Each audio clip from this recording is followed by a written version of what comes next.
Hi guys, welcome to this session on Powershell variables. Today we are going to see strings, integer variables, collections, lists, variable interpolation, getting the type of a variable. We are going to change the string to upper and to lower, and how do we cast variables. So first let us start with strings. Let me initialize some variables. Let me call it as var string, and then I am going to give it a name as my variable. Let's say that's the value of the variable. Let me initialize another variable now. Let's say var string 2, and then we'll give a sentence basically. So a bigger one. So yeah. So if you see, the variable starts with a dollar sign, so that we need to be careful about. Okay. Now we're going to print that right host var string 1, and then we're going to print the second one also, right host var string 2.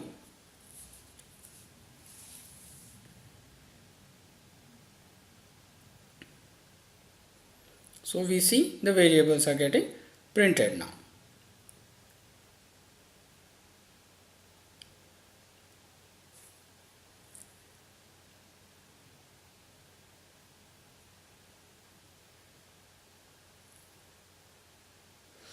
Now we will check how do we check the length of a variable.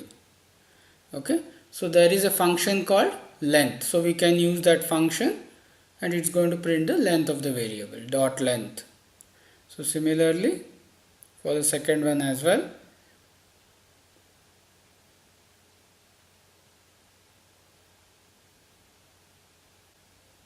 So first one is of length 10, the second one is of length 32.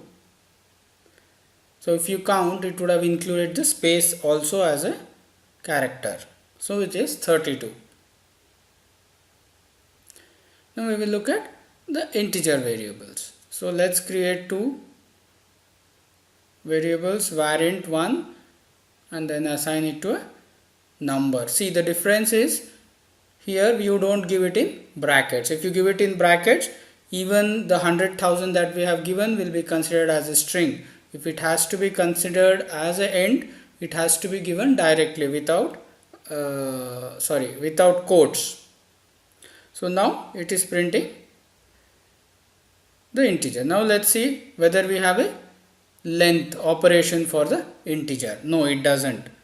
Okay, so it does not have a length. So normally if you are using ISC, it already gives you what are the possible functions that you can call for a given variable.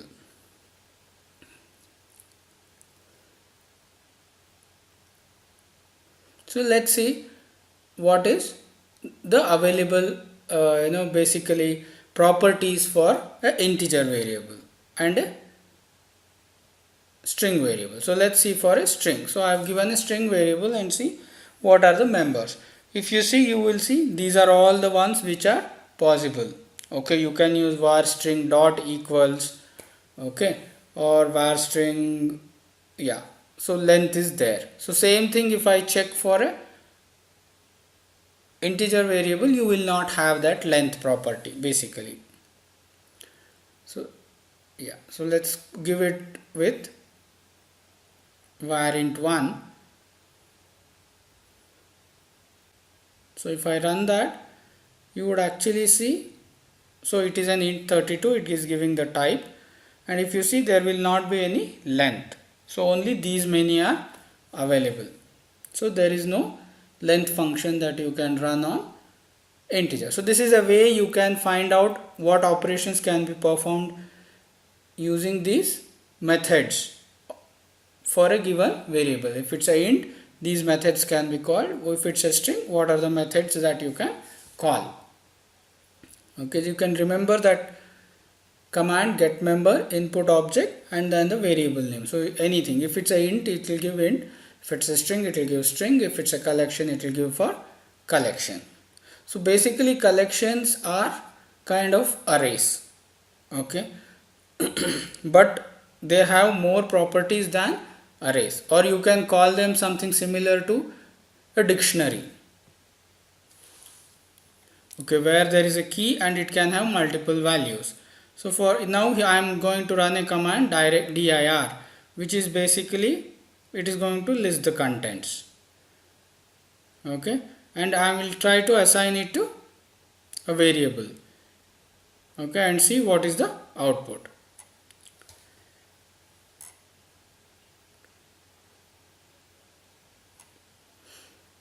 So dir's output is stored in that particular collection. So this is basically what we call as a collection.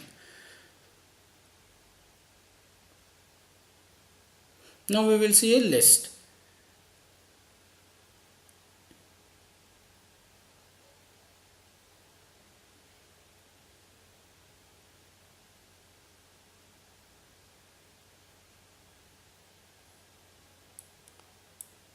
So now you see a list.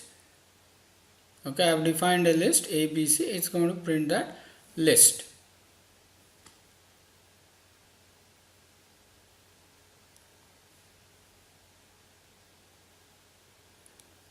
So similarly, you can have an integer list as well.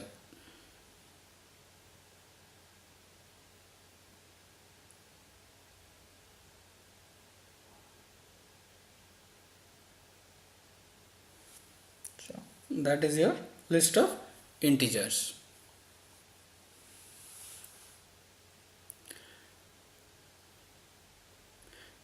Now we will see how to get the type of variable first, or see what kind of a variable it is.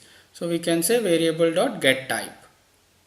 So that is going to give whether it's a string or whether it is a integer, it is a list, all those things it is going to give you, whether it's an array. So the first one should give string, the second one integer.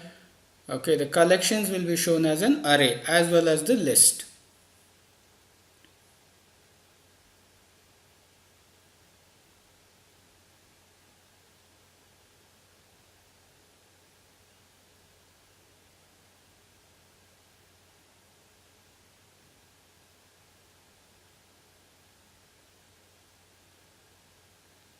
So here you see the first one string, the second one int32 object, the third one is an object but it's of type array, and then similarly the rest are also of type arrays. Okay, so now this is how you get what kind of a variable it is.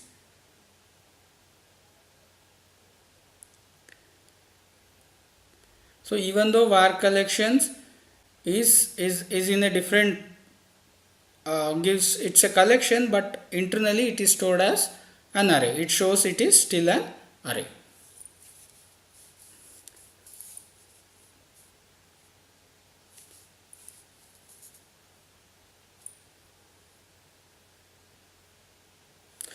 So yeah, so now I can actually, if I want, how it is basically it is internally stored as a key value pair. So when I say dot collections dot name, it will give that particular columns all the output. If I want last write time, I'll say dot last write time. If I don't want dot mode, collections dot mode. So it will give the modes. So this is how the collection works. So the key will be that name or mode or last write time or these kind of things, whereas the value will be whatever is stored against it. So internally it's kind of an array of an array. So that's how it is stored.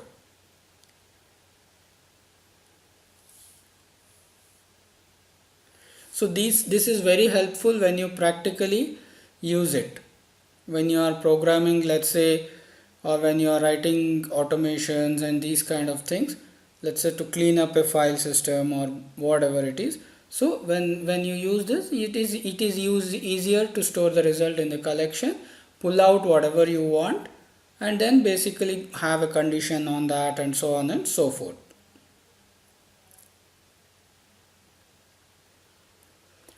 Now we'll see what is variable interpolation.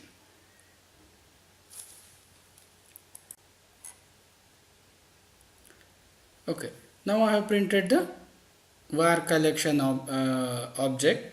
So it has printed what is there in the var collection objects. So basically the only the names. Okay, the properties it has not printed of that, like write to, mode and all those things hasn't come. So basically when you print or a write host a variable, the way it PowerShell tries to get the exact type of it. Sometimes it succeeds, sometimes it doesn't succeed. So in those cases you might get a wrong output.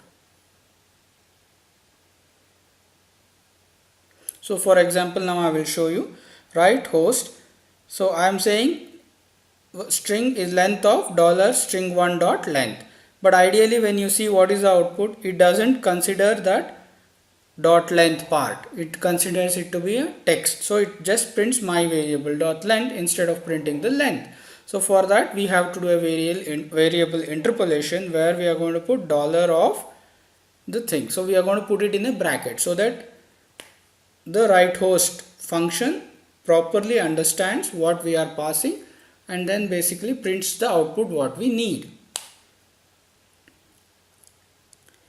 So this is variable interpolation. So we need to be very careful when writing scripts and programs to make sure that the variables are properly interpolated every time you are printing a message or you are reusing a variable. Okay, so there is a difference in the way it considers this. So there are two ways. So if you see in the first one it just says dot length, in the second one it actually prints the length.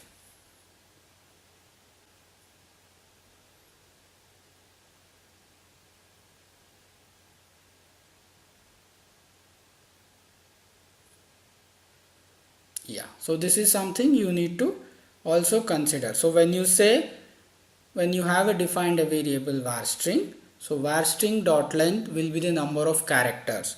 If you have a list, then var string dot length, or even if you have a collection, the collection dot length will be the number of elements in the object, in the array object. So that is the difference.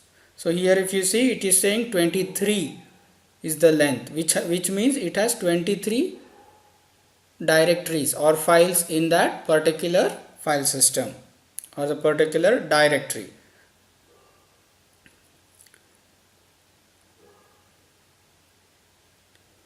So now we will see how do we change the case. So the option is 2 upper and 2 lower. So these are something that is again built in within PowerShell as like in most of the programming languages. So 2 lower makes everything lower, 2 upper makes everything upper. Now another important thing we want to discuss is variable casting. So practically when you are working, sometimes you might have to cast a variable, for example an int as a string. So in those types we can use casting.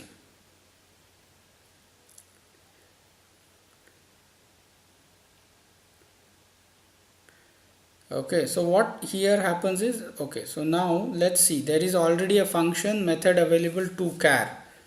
Okay, but when we use it, it doesn't work that way. Okay, so instead of to char we are going to cast it. So I'm going to say string $variant. So we can give in square bracket string variant. So it is going to cast that variable into a string.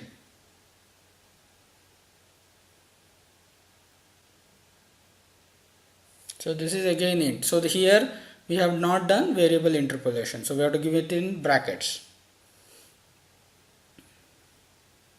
So now you see it says that that number has been casted into a string.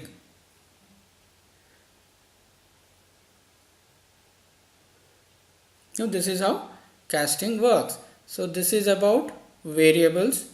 Okay, and then next we are going to see how we are going to use control statements on these variables. Basically if is a control statement, and along with if we are going to see how we are going to use methods equal to, greater than, small than, in, contain, so on and so forth. So till then, bye.